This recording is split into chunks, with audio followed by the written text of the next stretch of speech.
रिया और अथर्व गुफा के अंदर जाते हैं जहां उन्हें ऑक्टोपस पकड़ लेता है। लेकिन इससे पहले कि वो ऑक्टोपस अथर्व और रिया को मारता, वहां धमाका सिंह आ जाता है और वो एक मुक्का ऑक्टोपस के सिर में मारता है, जिससे ऑक्टोपस वहीं पे बेहोश हो जाता है। अथर्व और रिया उसकी भुजाओं से छूट जाते हैं। उनके छूटते ही धमाका सिंह उन पे हमला कर देता है, लेकिन अथर्व उससे पहले ही अपनी छूमंतर तलवार से उस पे हमला कर देता है। जैसे ही वो तलवार धमाका सिंह को टच करती है, उसमें से तेज रोशनी निकलती है और धमाका सिंह वापस गोको के पास पहुंच जाता है। अथर्व और रिया दोनों गुफा में आगे बढ़ने लगते हैं तो उन्हें सामने 3 रास्ते दिखते हैं। तीनों रास्तों को देख के क्या आप बता सकते हैं दोनों को कौन सा रास्ता लेना चाहिए, ए, बी या सी? सोचिए लॉजिकल आर्मी और मुझे आपका आंसर कमेंट करके बताएं।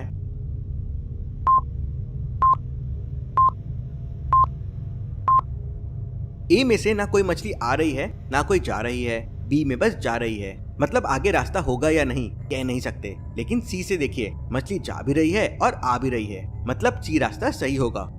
दोनों रास्ता सी लेके गुफा में आगे बढ़ते हैं और गुफा के आखिरी कोने तक पहुंच जाते हैं। अथर्व गुफा से बाहर निकलने की कोशिश करता है तो पानी में बड़ी बड़ी आग की लपटें निकलने लगती है। अथर्व पीछे हो जाता है, तभी उस आग में से एक जीव निकलता है। मैं इस गुफा का रक्षक हूँ। इस गुफा से सिर्फ समुद्र के जीव ही आ और जा सकते हैं। अगर गुफा से बाहर जाना है तो मेरी एक पहेली का जवाब दो, अन्यथा तुम दोनों इस गुफा से बाहर नहीं जा पाओगे। और वो उनसे एक पहेली पूछता है, लाल फूलू इस धरती पर खिलता हूँ मुरझा जाता हूँ, नहीं कोई ऐसा जो मुझे छू सके, छूने वाले को मैं जला देता हूँ। तो क्या आप बता सकते हैं इस पहेली का जवाब क्या हो सकता है? सोचिए लॉजिकल आर्मी।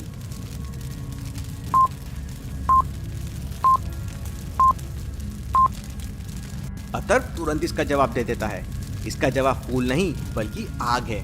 तो वो जीव कहता है, बिल्कुल सही कहा तुमने, अब तुम बाहर जा सकते हो। अथर्व और रिया फिर गुफा से बाहर आ जाते हैं। गुफा के बाहर बहुत सारी जलपरियां थी और आपस में खेल रही थी। अथर्व रिया से कहता है, बचपन में हम भी ऐसा खेला करते थे। तो रिया हंसने लगती है। अथर्व पास जाकर एक जलपरी से पूछता है, मैं राजकुमार अथर्व हूँ और एक नक्शे के टुकड़े की तलाश में यहाँ आया हूँ, क्या तुम मुझे उसके बारे में कुछ बता सकती हो? तब वह जलपरी अथर्व से कहती है, मैं तुम्हें नक्शे के बारे में कुछ नहीं बता सकती, लेकिन इतना जरूर बता सकती हूँ कि इस नक्शे के बारे में तुम्हें कौन बता सकता है, लेकिन उससे पहले मेरी पहेली का जवाब दो। उसका ऐसे कहते ही सारी जलपरियां एक झुंड बना लेती है और फिर वो जलपरी अपनी पहेली पूछती है, तुम्हारे सामने सारी जलपरियों ने छोटे छोटे झुंड बना लिए हैं, क्या तुम बता सकते हो 5वें झुंड में कितनी जलपरियां होगी? लॉजिकल आर्मी, क्या आप बता सकते हैं पहले, दूसरे, तीसरे और छोटे झुंड को देख के कि 5वें झुंड में कितनी जलपरियां होगी? सोचिए लॉजिकल आर्मी और मुझे आपका आंसर कमेंट करके बताएं।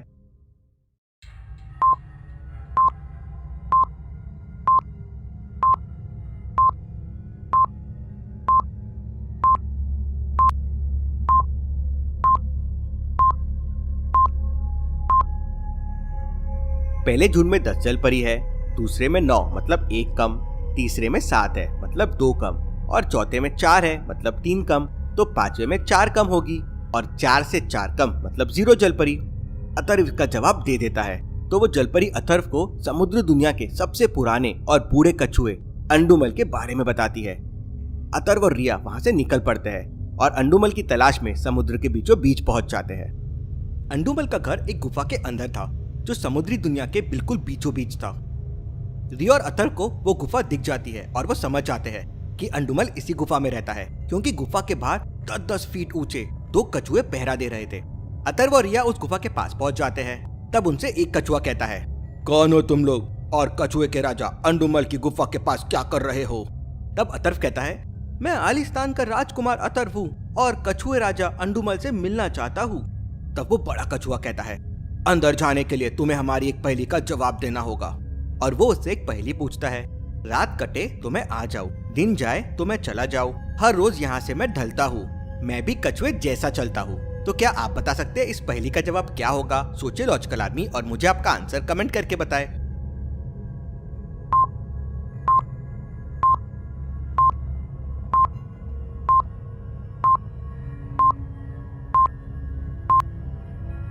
इसका जवाब है सूरज। रात कट जाने के बाद सूरज निकलता है और दिन के जाते ही सूरज भी चला जाता है और रोज ढलता है और उसकी चाल भी बिल्कुल कछुए जैसी होती है। अथर्व और रिया इसका जवाब दे देते हैं तो वो दोनों कछुए अपना भाला हटाते हैं और अथर्व और रिया गुफा के अंदर चले जाते हैं। उन्हें सामने एक 12-15 फीट का अंडुमल कछुआ बैठा हुआ दिखता है और उसके आसपास बहुत सारी जलपरियां उसकी सेवा कर रही थी। अथर्व और रिया राजा अंडुमल के पैर छूकर उसे प्रणाम करते हैं। अंडुमल अथर्व और रिया की विनम्रता देख बहुत प्रसन्न हो जाता है और कहता है, इतने संस्कारी बच्चे मैंने आज तक नहीं देखे हैं। बताओ बच्चों, तुम कौन हो? तब अथर्व कहता है, मैं आलिस्तान का राजकुमार अथर्व हूँ और ये मेरी दोस्त रिया है। हम लोग नक्शे का एक टुकड़ा यहाँ लेने आए हैं। मुझे पता है किस नक्शे के टुकड़े की तुम बात कर रहे हो। और फिर अंडुमल अथर्व को एक छोटा सा संदूक देता है और कहता है, नक्शा इस संदूक के अंदर है, लेकिन याद रखना ये जादुई संदूक है, इतनी आसानी से नहीं खुलेगा। रिया उस संदूक को दोनों हाथों से पकड़ती है और अथर्व उसे खोलता है। जैसे ही अथर्व उसे खोलता है, उस संदूक में से तेज रोशनी निकलती है और धुआं निकलता है और वो संदूक रिया के हाथों से छूट जाता है। संदूक में से निकला धुआं अपने आप में एक सवाल बनकर अथर्व के आसपास उड़ने लगता है। सवाल था, अगर मछली को पानी, पानी को नक्शा और नक्शे को फूल कहा जाए तो बताओ अथर्व तुम्हें क्या चाहिए? तो क्या लॉजिकल आर्मी आप दे सकते हैं इसका जवाब अथर्व को क्या चाहिए? सोचिए और मुझे आपका आंसर कमेंट करके बताएं।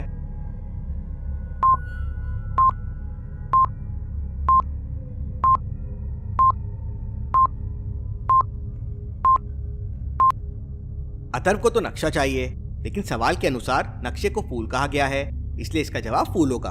अथर्व इसका जवाब दे देता है और उसे संदूक में से दूसरे नक्शे का टुकड़ा मिल जाता है। अथर्व उस नक्शे को तुरंत खोलता है और कहता है, हमें इस नक्शे को पढ़कर इसी के अनुसार चलना होगा।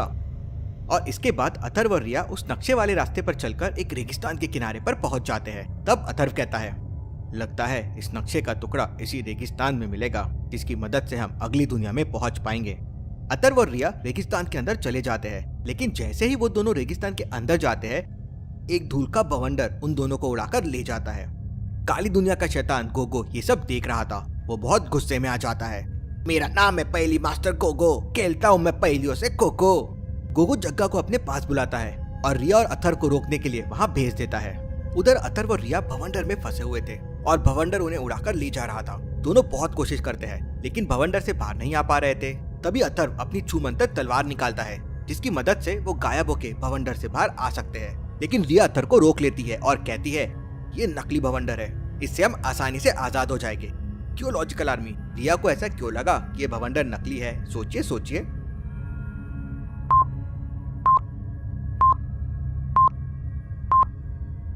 ये भवंडर है और इस भवंडर में रिया और अथर्व को छोड़कर कोई भी चीज नहीं है।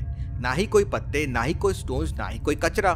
सब कुछ देखिए नीचे पड़ा हुआ है, लेकिन भवंडर में उड़ नहीं रहा है। रिया अथर्व को शांत रहने के लिए कहती है। दोनों हिलना बंद कर देते हैं और भवंडर से बाहर आ जाते हैं। भवंडर आगे चला जाता है। उधर जग्गा भी रेगिस्तान की दुनिया में पहुंच चुका था और वो अथर्व और रिया को ढूंढ रहा था।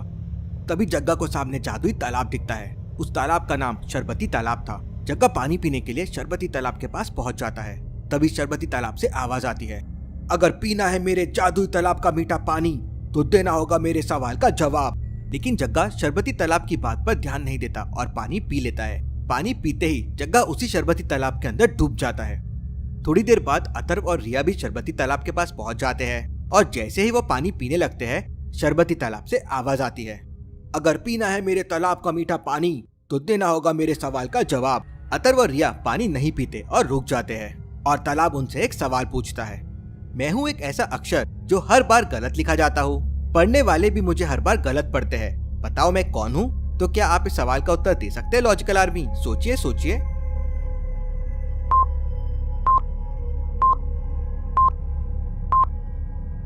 गलत एक ऐसा शब्द है जिसे हर बार गलत पढ़ा जाता है और गलत लिखा जाता है।